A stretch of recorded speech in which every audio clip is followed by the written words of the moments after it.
Hello and welcome to the Northfield Arts Guild's production of SOLOS, a monologue project featuring the writing of 10 local authors and the acting of 12 local actors. This production is sponsored by the Northfield Arts Guild. We encourage you to please donate money to the Northfield Arts Guild during this pandemic time. It is especially important to support local arts organizations. I would also like to thank our directors, Misha Edwards and Rachel Hyder, for all of the time and effort they've put into this, and the executive director of the Northfield Arts Guild, Tim Peterson. Thank you very much, and please enjoy the show.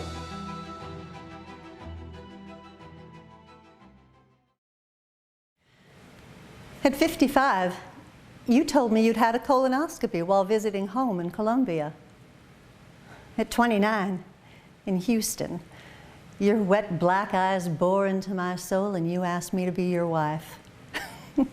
You told me you worshiped even my macaroni belly button, that it was a passageway to my proud Jewish American blood, the blood that would now be passed on to our children as Catholic. You never told me the password to your laptop, but I figured that out later. You didn't have to tell me that you craved my American cheese omelets with crispy potatoes and onions.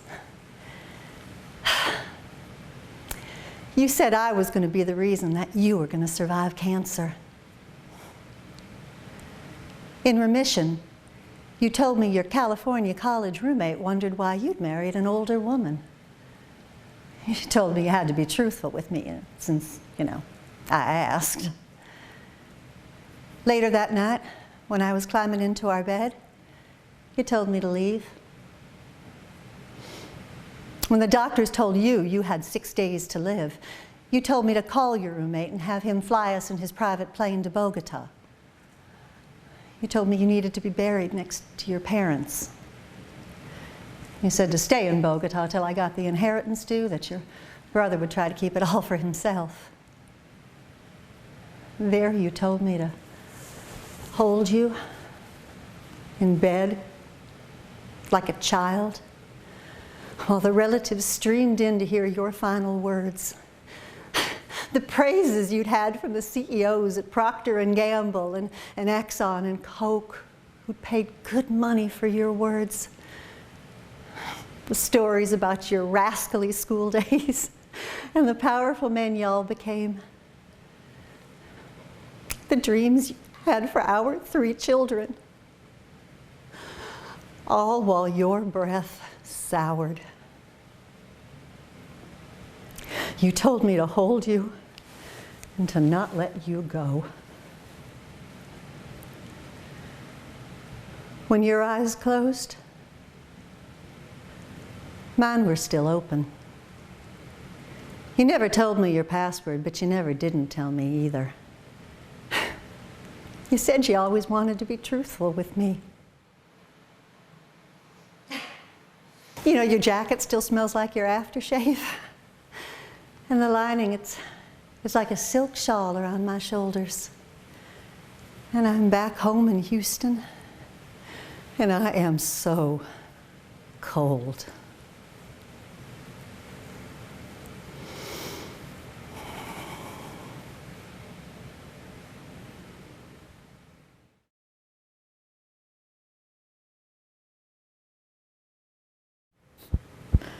Do you hear that? Ruffed grouse. You won't see them, of course. They're hiding in the deep bush. This tract, this hardwood forest, it was saved from tilling because of the steep slopes and rocky soil. Perfect for grouse.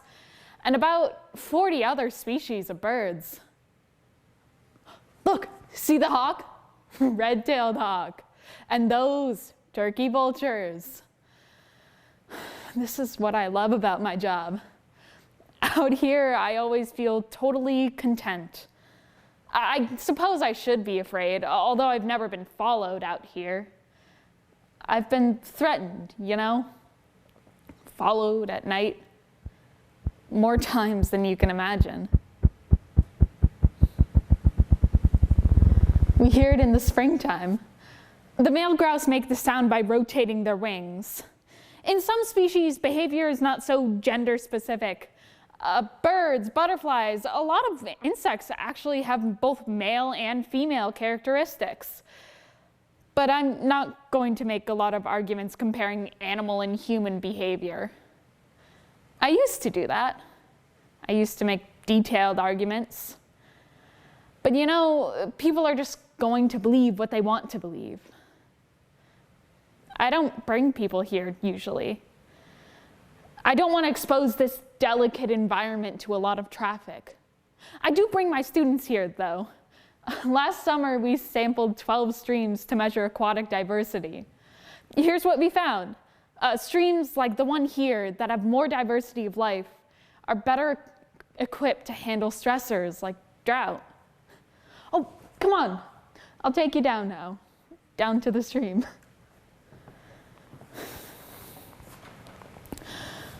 Always, when I'm out in nature, the agony about who other people think I am just disappears. Am I a man? Am I a woman? On the street, at a party, at a grocery store, with a student, they're all looking at me funny. They want to categorize me. It makes them so uncomfortable not to know what to do with me. And I could say, well, I was assigned female at birth, but I don't feel like a woman. Never have.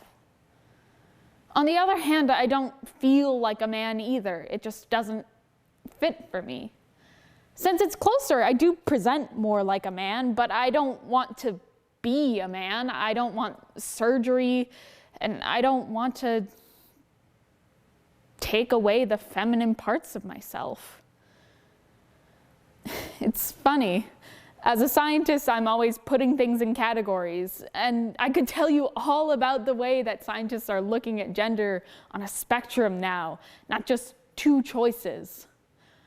But mainly, I just want to make the point that we are way too quick to put people in boxes. There's something really messed up about the way we put people in boxes.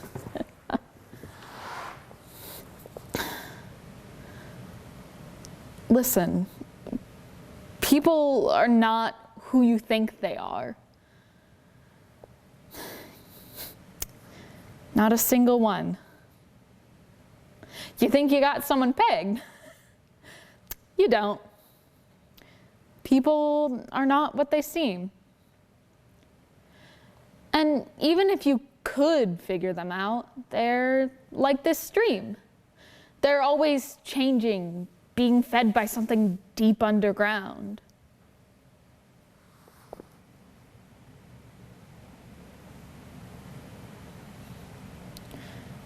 Personally, I find that refreshing.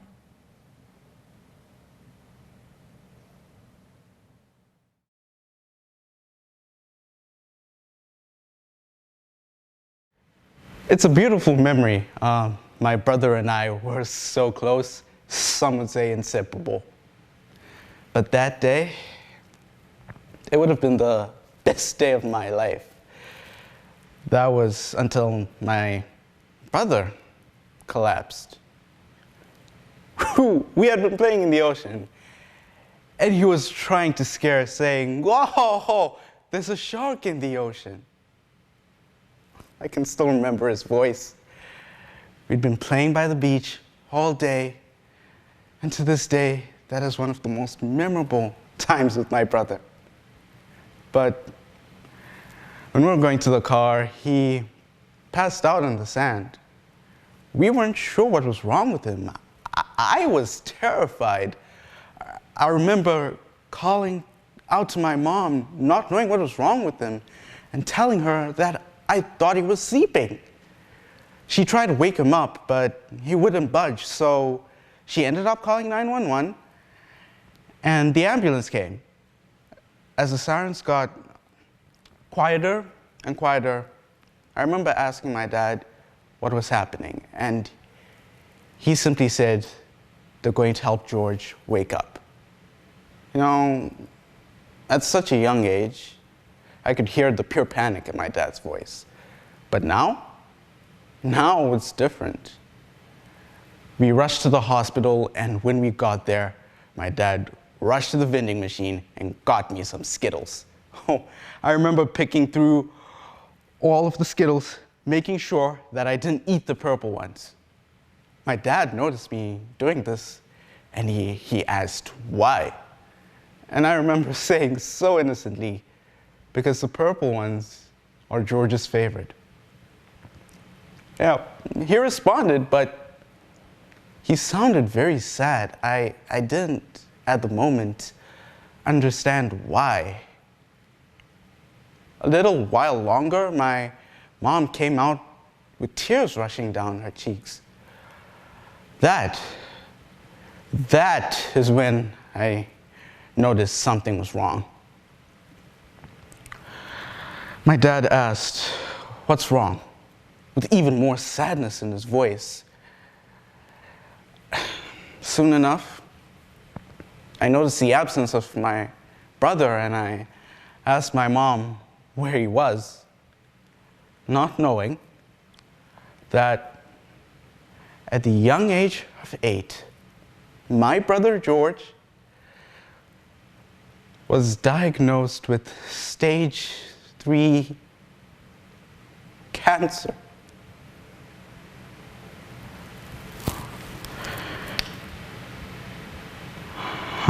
I'm sorry.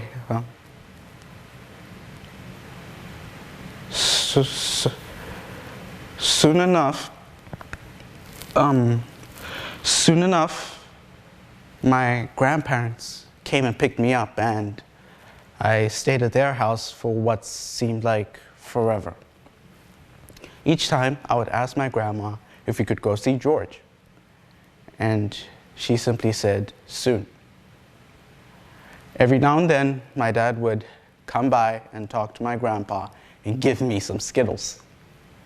Each time I got a new pack of Skittles, I'd pick through the purple ones secretly and put them in a new bag for George.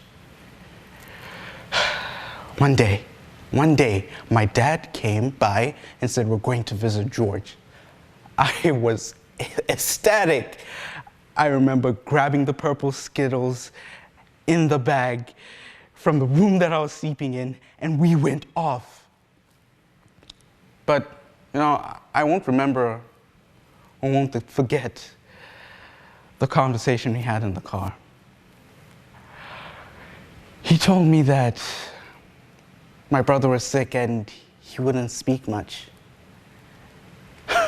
I remember responding and saying so vividly, "Don't worry, Dad. I'll speak for the both of us."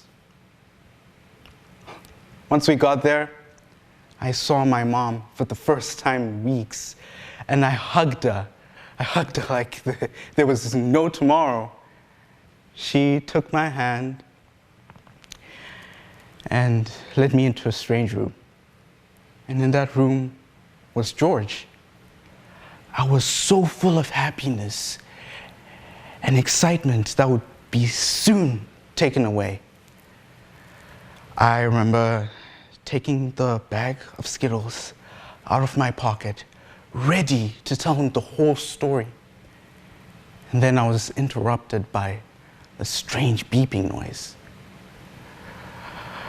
I heard my mom scream for the doctor. She was terrified.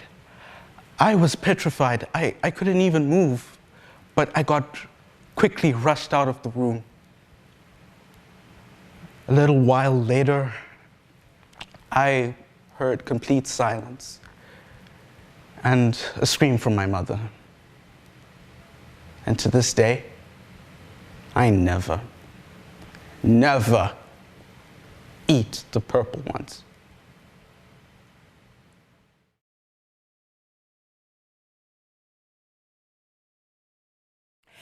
Jackson, Mississippi's Cathedral Grade School was a long bus ride from our home on Dunbar Street. One nickel brought me to school, another took me home. 2 rows, 2 grades in each classroom. First grade, 2 rows near the door. Second grade, 2 rows next to the window. Sister Mary Monica sat in the front at her desk. Unless she trod between our rows, her big rosary thwacking our desks as she moved, with ruler in hand to crack the knuckles of the naughty. Whew.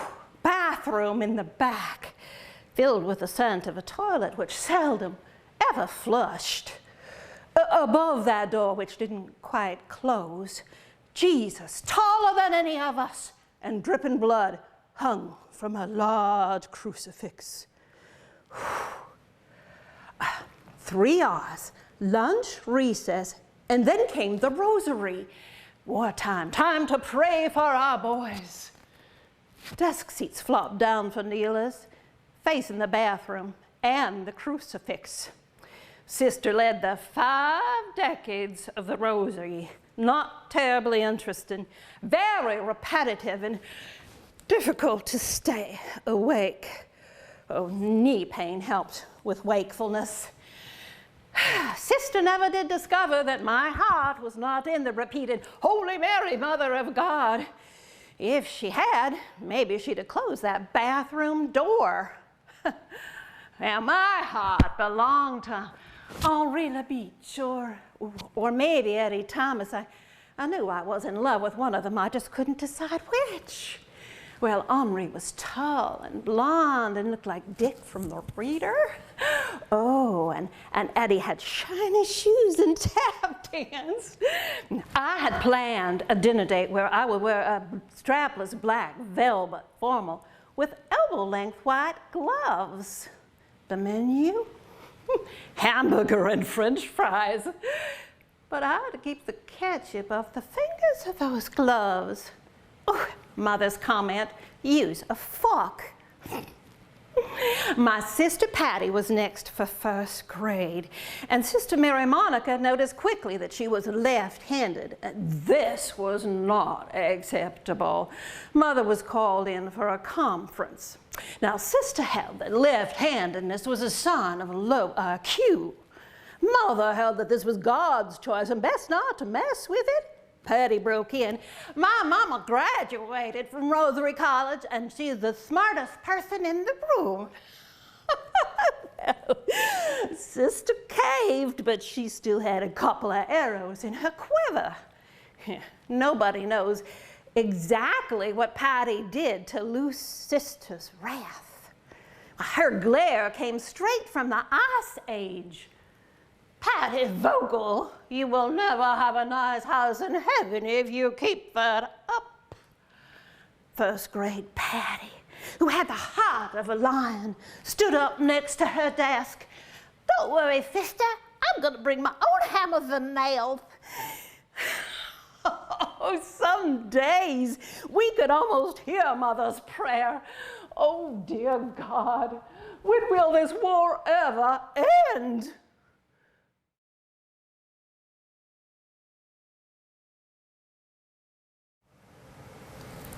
If this is what you want, put it in writing, because I won't remember, and there will be papers to sign, calls to make, and I'm sure someone will want the antique oak with the satin interior. And your brother will recount a last day's conversion, demand a ceremony, a scriptural reading, a holy man or holy woman to preside over the funeral that you don't want. But if I have it in writing, there will be no confusion, disappointment for some, dismay by others. You know they will accuse me of brainwashing you with my atheistic blasphemies, tore you from your mother's church, blocked you from your grandparents' synagogue. So put it in writing. It's the least you can do, so I don't have to invent a ritual at a gravesite. Please, no balloons tangled in bare branches of cemetery trees, no latex litter like old party condoms strewn against the riverbank, white, gold, green, red, festooned in bramble bushes, stuck by tiny thin thorns. And while we're on the subject, can we forego the narcotic stench of wreaths and delirious flower bouquets? The air awash with birds of paradise, carnations, gladiolas, roses, lilies, irises. We can taste the bitter tang of pollen in the back of our throats, an odorous patina coating our palate as we file past the display, the dumb show, the tableau of sleeping beauty, the somnolent voyager, already departed, an empty dwelling. Write it down so that the stage is not booked and the actors are not required to learn their lines. The standard props can remain in storage.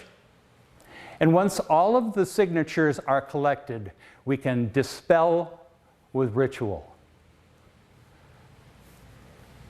Nod in sympathy, commiseration, and congratulate ourselves for being rational, postmodern, ecologically conscientious and efficient in every way.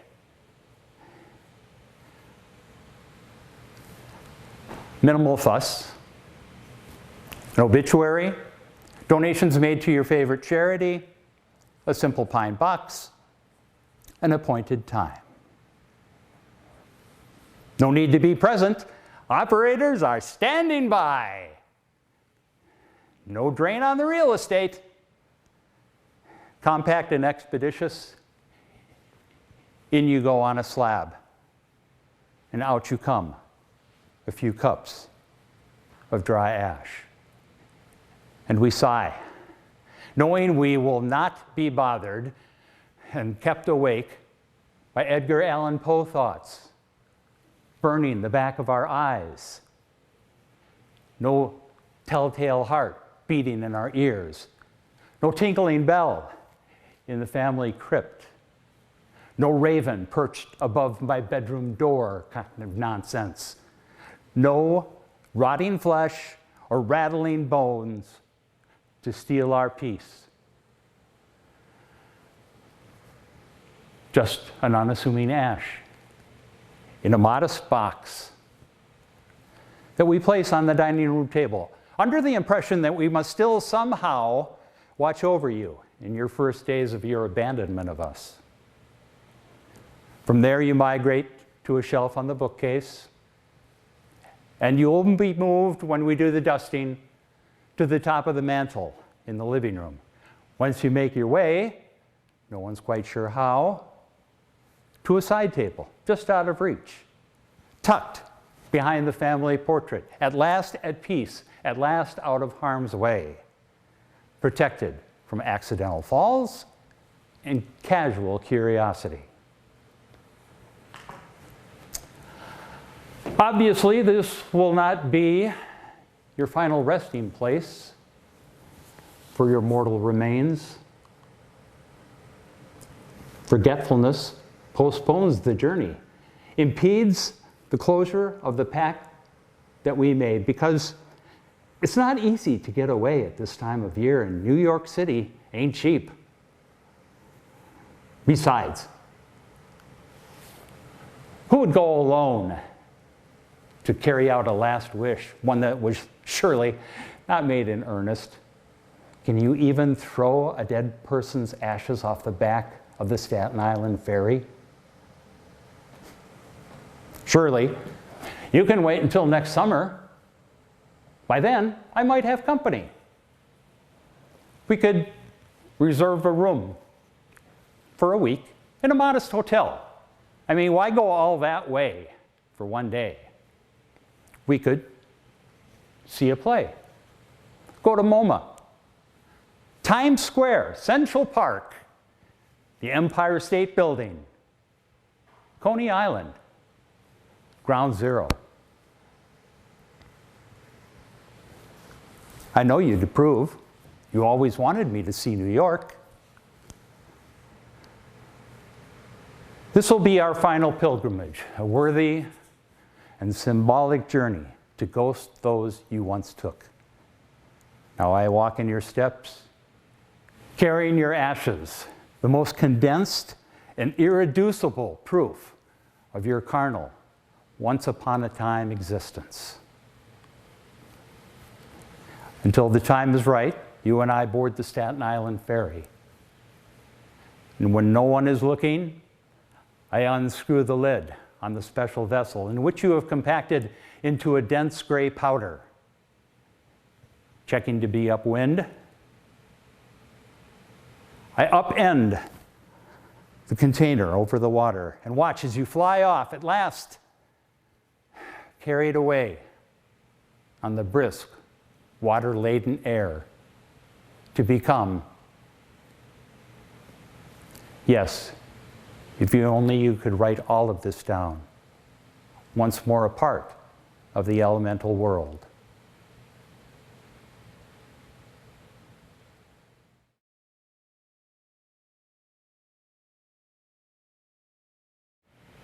You don't see me. I'm the woman you pass on the sidewalk or in the grocery store, and you smile at me, but you forget me as soon as you've passed. The one with the graying hair and the old green oversized cardigan? That is if you had remembered me at all. I may not be much to look at, but man, oh man, am I strong.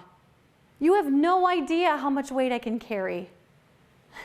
Mine, my husband's, my children's, and grandchildren's, and even my parents'.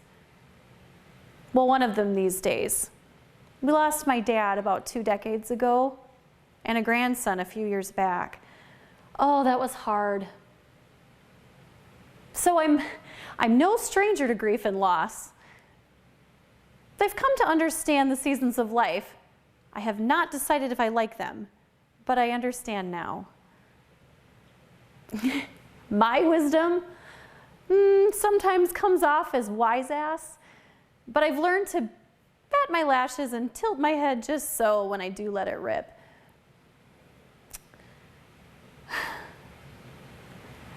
Mostly these days, I just smile and keep my thoughts to myself. It's not really worth my time to share what I know with anyone who isn't ready to ask. I've become discerning about what I say in a world where the young and unexperienced love to shout, "Shut the hell up, Karen!" I'm not Karen. Karen would tell you all about yourself. I quit casting my pearls when my youngest was in high school. It wore me out. I have seen more sexual discrimination, misogyny, and womanizing than I care to admit. We learned at a young age how to stroke the egos of men to get by in work. We never got paid the same, and we worked twice as hard. But I never had time to stop to complain or plan marches or raise awareness. I had a family to take care of, and we needed the pay or the ego boost or both. We did this all the while the music industry wanted to pour more sugar on us, and Hollywood reminded us that if a man gives his opinion, he's a man. But if a woman gives hers, she's a bitch. I understand discrimination. I may not be woke, but honey, I am wide awake. You don't see me. I'm at a stage where I just don't catch a man's gaze anymore. And I'm average looking enough that even little kids don't notice me unless I talk to them first. When I speak up at work, I am often dismissed or ignored. What could I possibly have to contribute? My ideas must be outdated, right? Like my hair, my clothes, my car, my house, and my values. I am a slow cooker in a world of instant pots. I am vinyl when the world is streaming. And old Polaroids of cigarette-smoking teens and crocheted bikinis and cut-off shorts. In a world of blue-haired hipsters and tongue-dangled selfies. You don't see me, and that's okay. I see you. And I'm here when you're ready to understand that every new challenge you face has already been encountered. There is nothing new under the sun. Not even being a middle-aged woman ghost.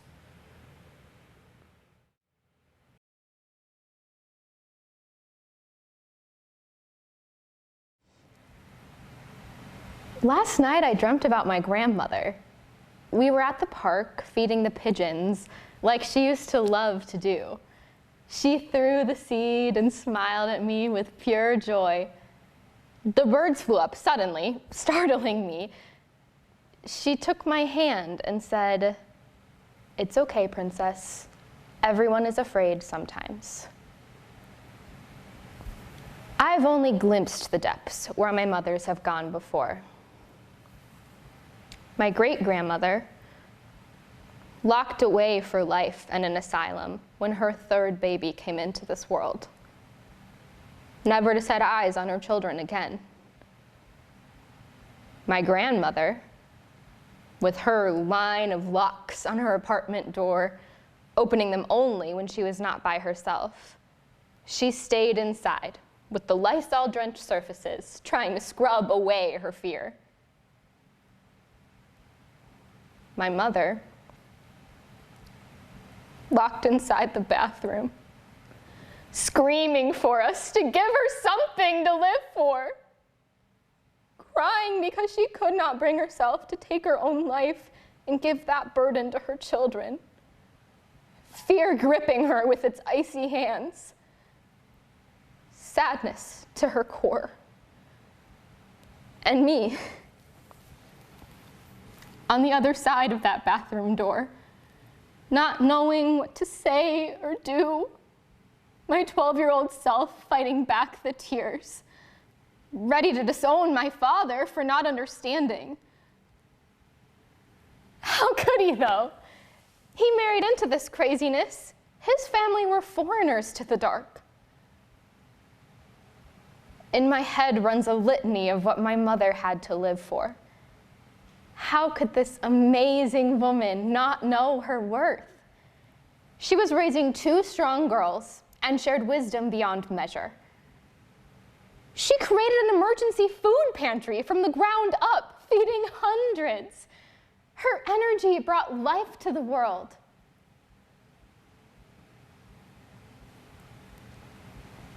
But the only words that could form in my mouth were, "Mama, we love you. Please unlock the door."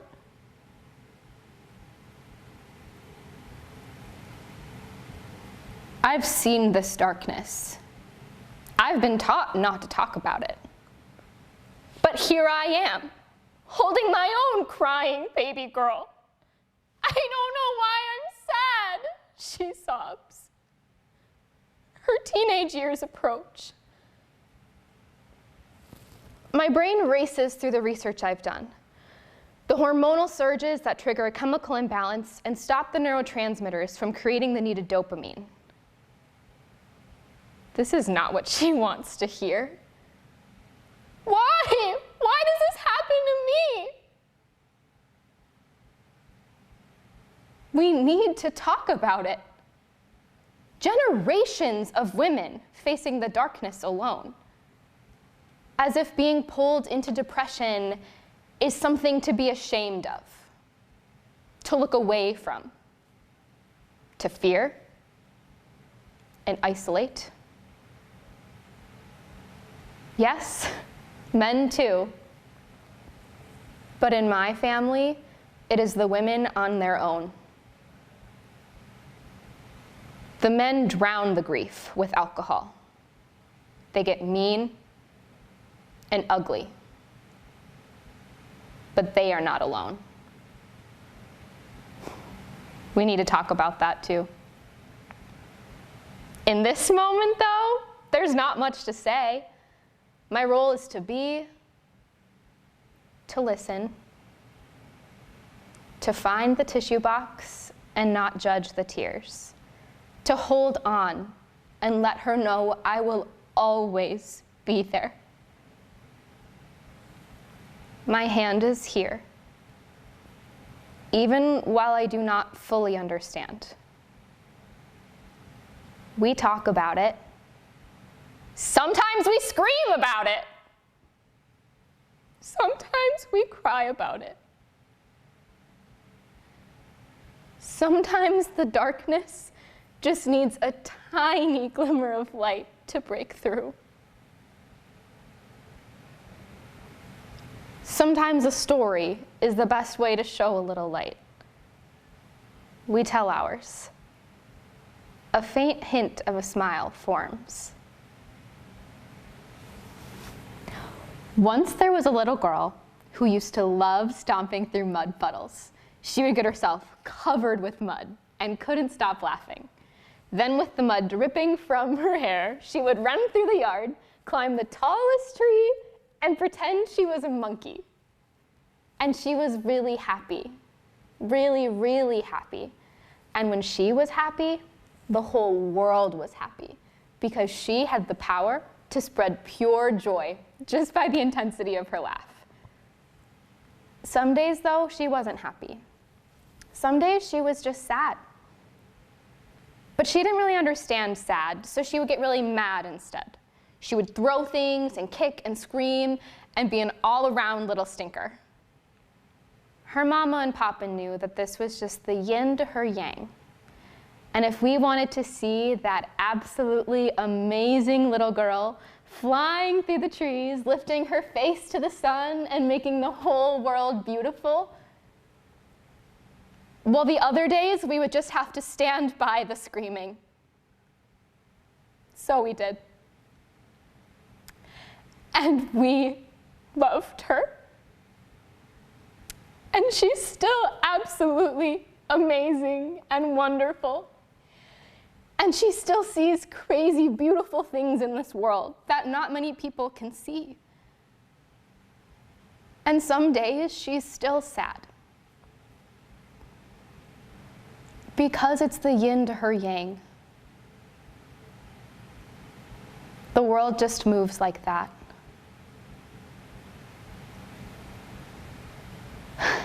This baby girl is a young woman now, heading off to begin a life of adulting. I'm pretty much in awe of her. She fights the darkness with an insatiable spark, sees the beauty and the ugliness of the world, feels it deeply, breathes it in, and lets it out. It's overwhelming sometimes, the fear and loneliness. But she's not afraid to talk about it.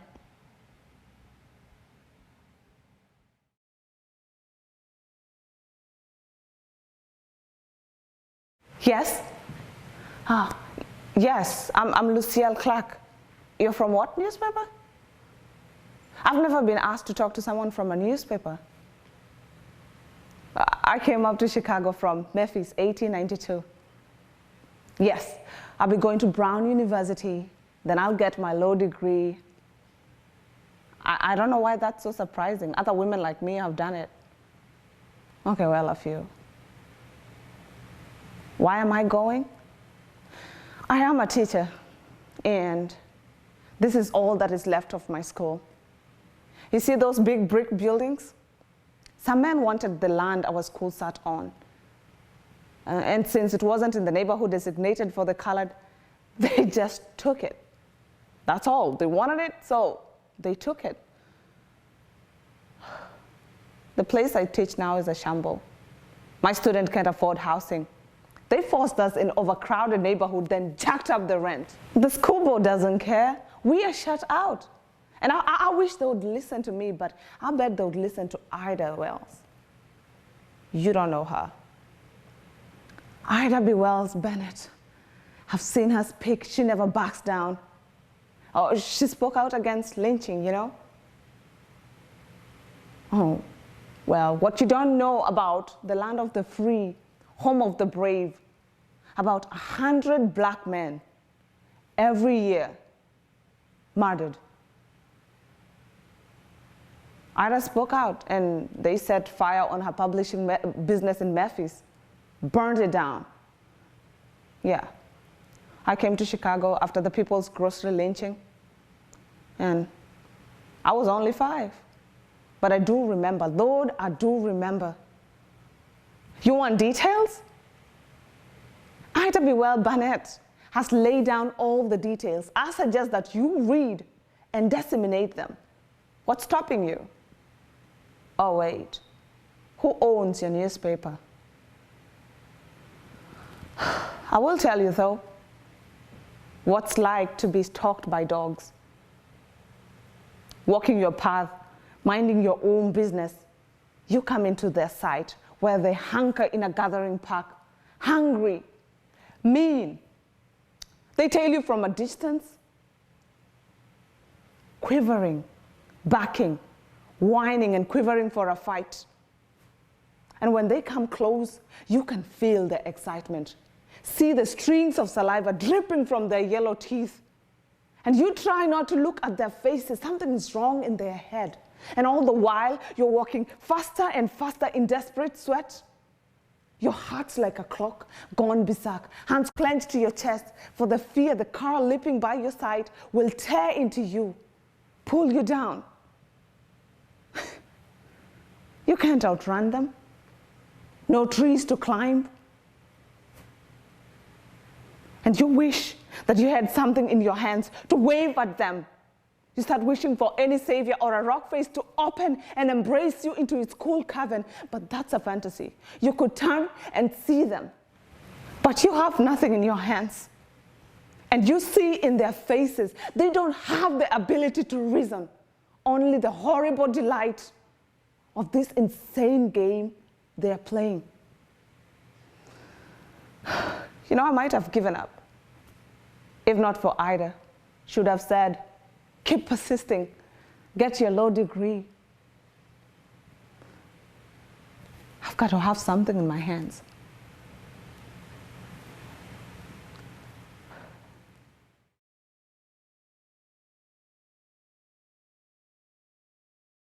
The most fun I ever had on stage is when I broke the yellow brick road. You heard that right. I broke the road in the middle of a sold-out final performance. I always loved the Wizard of Oz movie, and I was over the moon when I heard they were going to do the stage version for the final high school show that I was going to do. Naturally, I was cast as Dorothy. Yeah, right, look at this face. I was the Cowardly Lion. It was a really cool production. We built an elevated yellow brick road out of plywood and A-frame supports. The road was 60 foot long and went right down the middle of the audience. The stage was built to one side of the gym, and the audience sat on folding chairs on the gym floor. They still had PE classes during the day, so every night we had to help Barney and Catfish put it up and take it down. Oliver Barney Barnes and Gary Catfish Paulson were a couple of bullies in my class who were determined to make my everyday another circle of hell. Their favorite was to make me do something embarrassing and then publicly ridicule me for it. Sadly, the theater didn't provide much escape. Our school was small enough that the director always recruited Barney and Catfish to help build the sets for our shows. They were more than happy to lord over us with their hammers and saws, and it usually kept them out of trouble for a while. My favorite bit in the show was when I had to scare away those evil flying monkeys. We built the road one step lower than the stage just for that bit. I would run down the road, roar at the monkeys, plant my foot at the edge of the stage, push off, pivot in midair, run 3 steps, and do a perfect hook slide at the feet of Dorothy and the gang. My first performance was magical. I ran, I roared, I planted, I pivoted, 3 steps midair, a perfect hook slide, and the audience exploded with applause. Oh my God, what a thrill. That moment in each performance usually gave my ego another stroke until the final performance. I was pumped. The moment came. I ran, I roared, I planted, I pivoted, I ran 3 strides. I must have been a little too excited because I pushed off the stage so hard, Dorothy claimed she could see my hips flying through midair at eye level. I landed with a thud. No applause. Dead silence. I was crushed momentarily. And then in that silent moment, I heard a clinking, tinkling, metallic sound and a panic gasp from the audience. The road started to teeter to the right. I had broken that part of the stage that held the chains onto the stage. Well, we quickly scurried off, and as embarrassed as I was, the show went on. For the rest of the show, we couldn't immediately fix the road. Every time we had to walk across, Barney and Catfish had to get under the stage and the road and hold it up with their backs. The last time across, I stopped in just the right place. I stood tall as if to make sure that Dorothy and the gang were safe. I waited for a few seconds, and then I heard a groan from under the road. I quickly scampered off to join my friends, and that was the most fun I ever had on stage.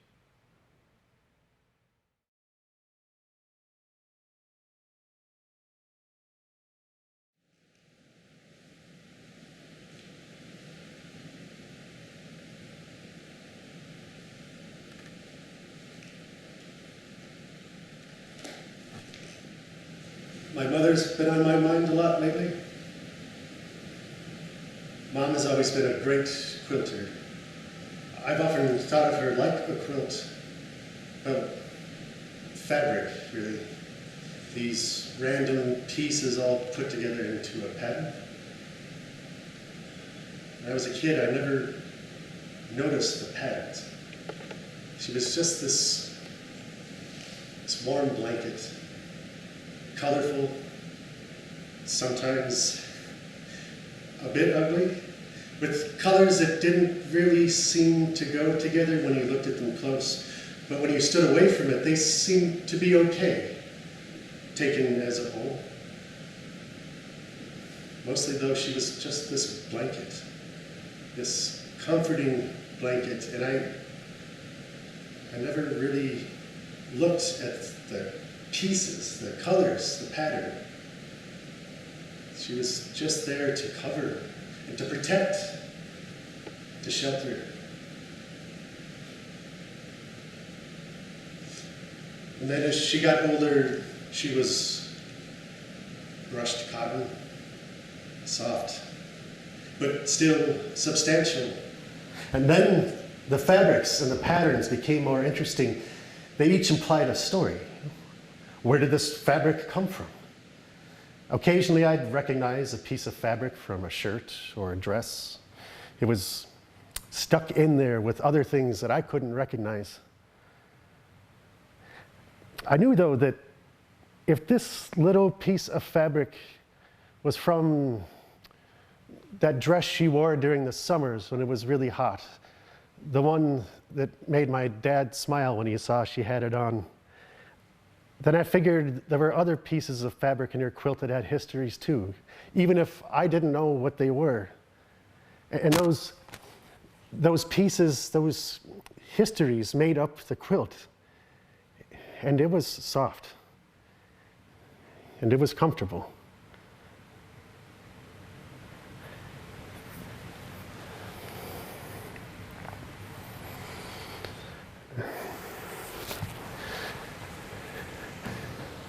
Later, she started forgetting things.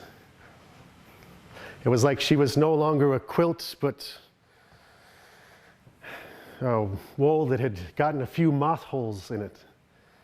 We had sweaters when we were kids that would occasionally get these holes in it. We would keep them in these cedar chests when we weren't using them, but they still seemed to get these holes in spite of our best intentions. That the moths would just eat away a hole. Mom would mend the hole. Sometimes you couldn't tell it had been there at all.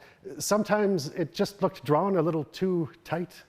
You could tell there was something misshapen in the spots, but you could see it, really.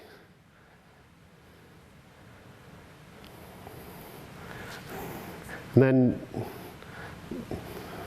with time, as her memory got worse, there were 2 or 3 holes, and soon the whole swatch of fabric was riddled. Soon there were more holes than fabric.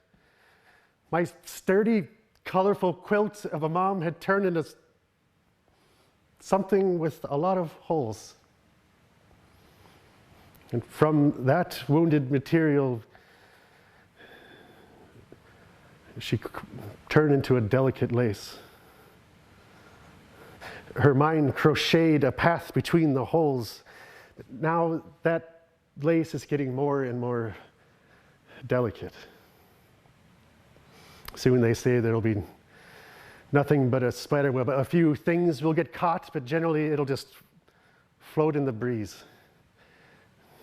She'll just be an image of substance. I'll look at her and I'll just see the space between the filament. My mother will be the filament, but I'm afraid when I look at her, all I'll see is the space between.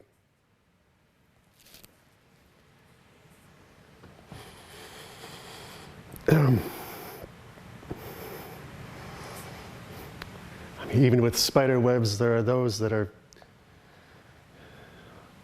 works of art that make you wonder at the beauty of it all. I can handle my mother like that. What will happen when she's no longer one of those beautifully patterned spider webs? What happens when she's nothing but a few threads clinging, floating, clinging as you walk by, not even seeing them? Will I lift my hand and brush the spider webs away?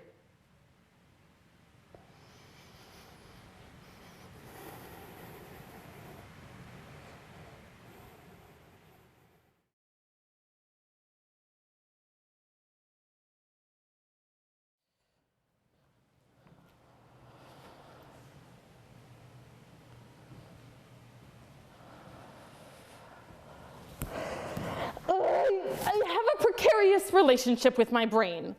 Sometimes we're great friends and imagine vacationing together on a seashore in northern Spain or Isla Margarita, or hiking together in the Swiss Alps. When we were there, we were happy, and we mostly forgot our cares.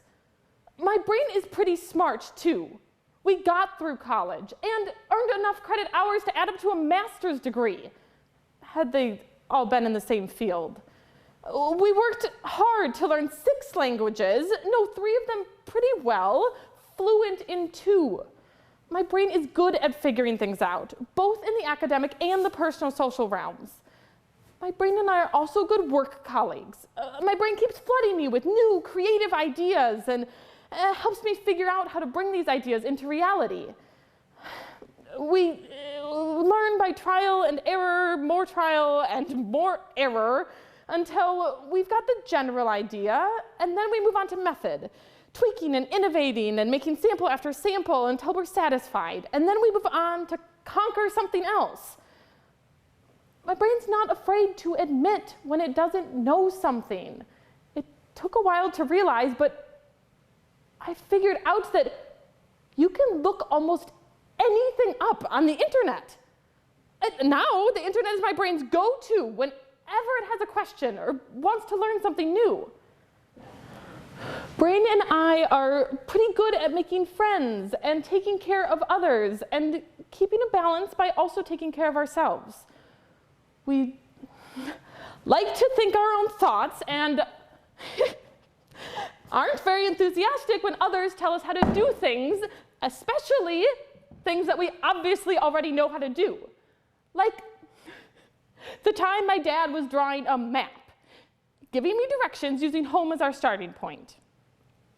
He drew our driveway and a line showing that I should turn right out of our driveway.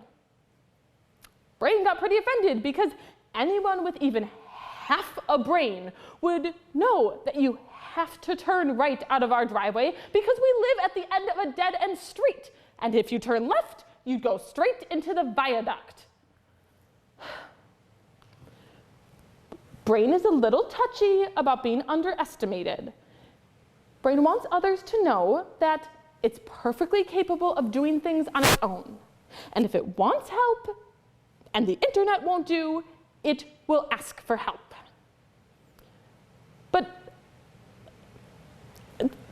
there is a big way in which Brain and I differ. I don't know why it does this or what it's playing at, but sometimes just when I think I can rely on Brain functioning normally, Brain plays tricks on me. Brain seems to enjoy taking me by complete surprise, and sometimes I am caught unaware, but other times I can tell that Brain is about to play one of its tricks on me. Like, for example, I'm having a scintillating conversation, or I'm at the coffee shop, at the counter, ready to give my order to the barista when my brain just cuts out. Takes a mini vacation, stops thinking, stops sending signals to my mouth because there's no signals to send. Brain just stops. Won't allow me to move, to think, to speak, to even think a complete thought. And Brain takes its time to loosen up and let go. Brain holds me prisoner until it's bored and then lets me out of its zombie grip. Meanwhile, my conversation companion just keeps chatting away or sits patiently waiting or asks if I want a glass of water, a question to which I'm, of course, unable to respond. And the barista just encourages me to use my words. Often, my brain seems to find it amusing to shut me down for a couple of minutes, only to let go and then grip me again for round two. Brain doesn't seem to care in the slightest that this is embarrassing to me and troubling to others.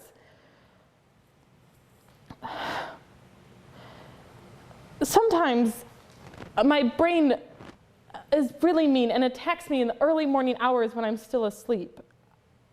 I don't know quite how Brain does it, but I wake up feeling confused and disoriented, and I'm not sure if I'm awake or asleep. Sometimes I think that I'm awake, but I'm not. I'm only awake in my dreams. Once I'm sure that I really am awake, I know that it's going to be one of those days. And these days, I'm just plain lazy and lethargic. Brain turns me into a complete sloth. I dare not sew on those days, or I might end up sewing the sleeve into the neck opening, even though I'm a very experienced sewist. It's dangerous to drive on those days. And you dare not ask me to do any maths for you unless you plan to check my answers before you use them to complete any important financial transactions. Some doctors think that my brain is maladjusted and needs psychiatric help. My brain and I think this is completely ridiculous. These doctors work on a binary black and white model. If your brain doesn't work according to their norms, then they just don't know what to do with you. Some doctors realize that my brain is goofy and sly and devious and tricky and that they don't know how to bring it to heal. My brain is sort of like my stubborn border terrier, Oliver.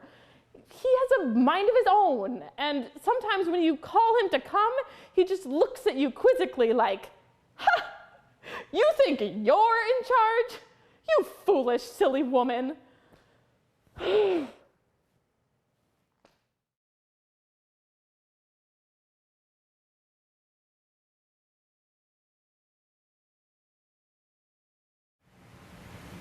The room is quiet, too quiet. I click through online sites, read posts on social media, select an emoji at random, play videos that confirm the fact that our attention span has dwindled to 3 minutes and 42 seconds, enough time for a song to avoid becoming monotonous or a speech boring. I glance at the lower right corner of the computer screen, disturbed that several hours have gone by and I have not gotten off this couch and am lit by the glow of the pixels because it's now night and the nearest lamp is out of reach. How many videos does it take to fill a lifetime?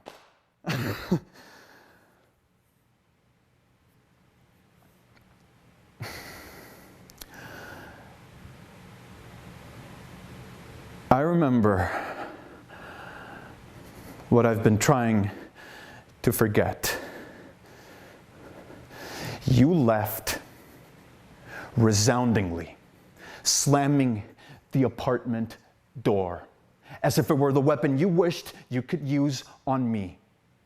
You slung over your shoulder a trash bag filled with clothes and wadded odds and ends that may or may not be useful to you. Like a reverse Santa Claus, you ignored my presence. I ignored your drama.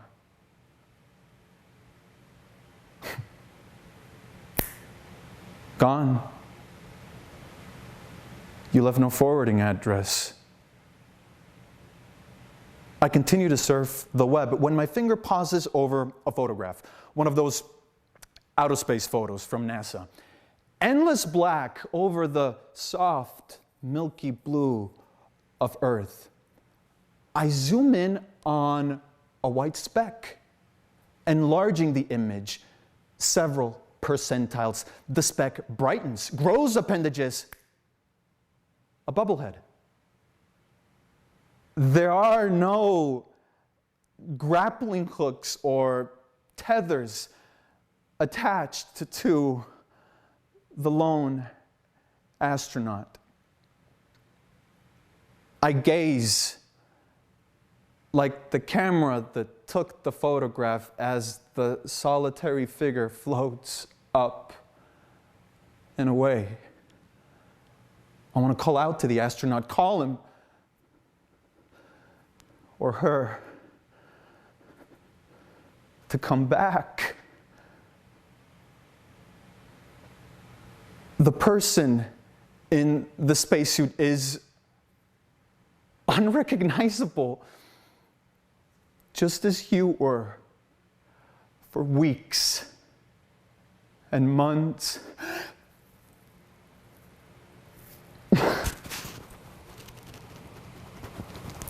My throat muscles tighten, but the apartment is still dark.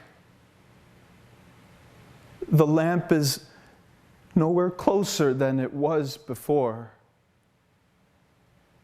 My ears remember the jarring vibration of the door when you slammed it. I imagine you floating further and further away into emptiness. Further and further away from me.